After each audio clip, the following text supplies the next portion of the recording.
I think of a member who I love. His name's Aaron, man. Like, think about like Aaron. You know, he was a 60-something-year-old guy. He had stroke, couldn't walk, coming in with a cane.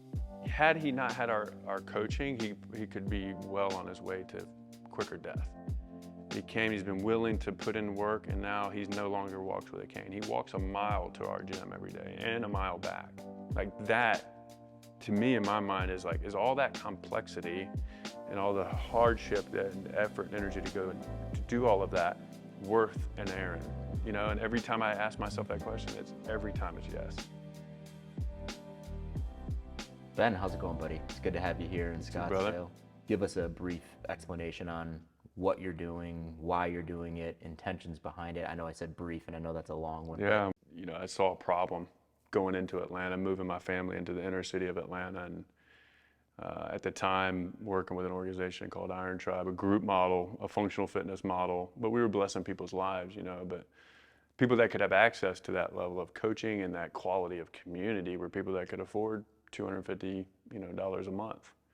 But I was living in a context of people that, were many on disability, many under 40,000 household income, many single moms, multiple children, just couldn't even have a thought of, hey, I want to go spend $250 on coaching, even if they wanted to. Mm-hmm. And many of them actually have had that thought, hey, I'd love to have a personal trainer, but I knew that they could never afford it. These were friends, and neighbors of mine that I started building relationships with, and it just began to break my heart, man, and it just began to trouble me deep inside, and really angered me, like, man, this is not right, and that anger turned to passion as I dwelt on it more, and as I talked with my wife, and as we, experienced it just every single day, and that's when I knew that I was like, we can do something about this if we can create a model that can bring them quality coaching. And it happened to be that we lived in an area of Atlanta where I had a garage. And so I was able to put some equipment in the garage and invite members, from the community in.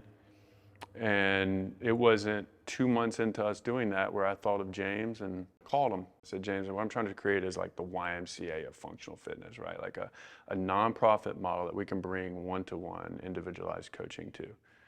Would you be interested in helping? And he just James just jumped right on it with me. And it was about a year in that I learned that the way that we wanted to do the model, which was to provide for affluent members of the community that could pay market value. So at this current gym, it's $345 a month. So people that could afford that, but have them train alongside people that couldn't afford that, right? And so with that model, we realized that it couldn't be a full nonprofit. It had to have a for-profit model to it. And so we had to start another entity, which is Noble Clay Fitness, Inc., but it's owned entirely by Radical Fitness Ministries, so the nonprofit. And what that allows us to do is it allows us to have, a certain amount of affluent income memberships coming in to help support the model, and then use the nonprofit dollars to help support people that need a subsidy for the training. Yeah, you guys are doing some cool stuff, man. I was obviously, in Atlanta a few weeks ago and stopped by your facility, and I think it was George asked me the question, like, oh, how was Noble Clay? And I was just like, it was probably one of the most unique facilities that I've ever been in. Yeah. I was struck by the data that you guys have on the wall. It's really clear that you've done your homework, right? It's really clear that your mission is so not only steadfast, but clear. Yeah. And it's based off of real world, local data, and you want to change that. Kind of just change that story. Walk me through really quick, give me the story of that wall. That actually is a picture that we think is all over the most metropolitan areas, right? It was a we effort, and predominantly it was God connecting us with certain individuals in the city that had talent and had access to that data. One is Sarah McCauley. She's a lecturer at Georgia Tech, but a city planner, right? And she happened to work out at a CrossFit gym. She loves fitness, loves the concept, and also had known the story of what's going on in Atlanta and was able to provide that information. And within Atlanta is separated predominantly from the north-south, right, in terms of socioeconomic. But back in 1938, what that map shows us is in 1938, they redlined the city of Atlanta, and they put neighborhoods, they called the Homeowners Loan Corporation, put neighborhoods into an A, B, C, D bracket. C and D neighborhoods were renters and predominantly non-white population. And when you put that on a map, and what Sarah did is put that information on a map, and it runs northwest to southeast across Atlanta, and I-20 kind of runs this way, and I-75 and 75 north. But that kind of, those interstates separate kind of wealthy, right, historically wealthy neighborhoods from under-resourced, and non-white and white populations.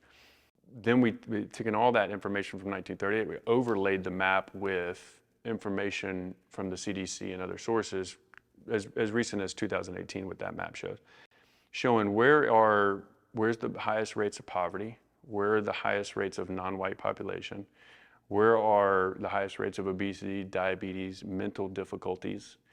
When we laid it all out onto separate maps, right, which you saw in the gym, you see a correlation. And it doesn't directly correlate with those C and D neighborhoods, but it's darn close, right? Now, is the injustices from back then, because that was an injustice, right? Is that a causation of all of this? We're not saying that it is. We're saying that there's certainly a correlation though. And furthermore, it's like, well, where is the issue? And the issue is the higher rates of obesity, diabetes, mental health difficulties, all of which we know fitness and good quality nutrition and lifestyle is the best way to approach those issues, right? So we said we have to get down into those neighborhoods. That's why we chose the location where we are, right? Right. Our brand promise at Noble Clay is to provide top-notch coaching to all members of the community, regardless of their income or their fitness level, right? That's our brand promise, and there's no way for us to fulfill that. And that promise is important. It's not just coaching. It's top-notch. It's like, how do we provide the very best? And that's not just the very best in coaching, but when we think about equipment, we think about everything that we're doing with our brand is like, how can we provide the very best? Because in most nonprofit offerings in the world, it's typically the leftovers. If I were to walk into that location and you guys are at full operational capacity, what does it look like? What's happening inside of that gym right now? Yeah, it would look like an OPEX gym.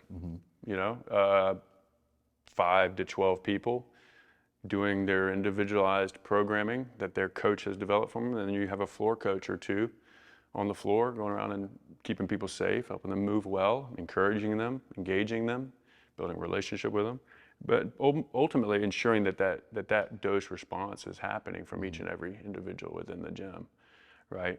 And building community amidst it. And so, but when you go in, you might see, you might run into a millionaire, and you might also in the same time run into somebody that's on disability. All of our coaches, myself included, have gone through CCP, and we don't just go through it and say, okay, we went through it in CCP. We're using it. Yeah. Like, we're utilizing every single bit of it, right, into our model to bring blessing to these people's lives. And yeah, it's fascinating though, right? It's like we're talking about, the impact that you want to have, and you're the only gym in your community. I don't know if people, based on that story, it seems like some people are realizing it, but it's not that you're only giving a place for people to exercise and lower their risk of diabetes and decrease their. It's not that. It's the level of coaching that you guys are giving, right?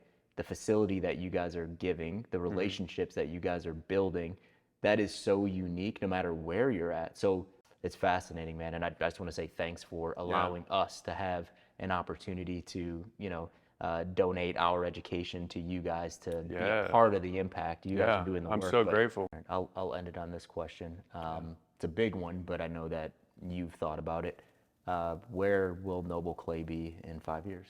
So 3 years, we want to be 4 to 5 other locations, 20 plus coaches, rocking our radius, which means that we've really kind of developed top of mind awareness in the market in Atlanta, really shown the model to be viable and something that other cities can get behind, right? And then it's just plant and scale from there by hopefully attracting the right operators, right?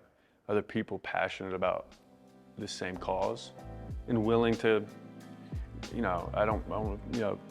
saying dedicate your whole life to it is hard. It's a hard thing, right? But like dedicate at least part of your life. And so, so we're so fired up to continue to put as much passion, energy, resources, and effort behind this model to show that it can be viable, right? And then invite others to continue to help, right? Because it's going to take an army.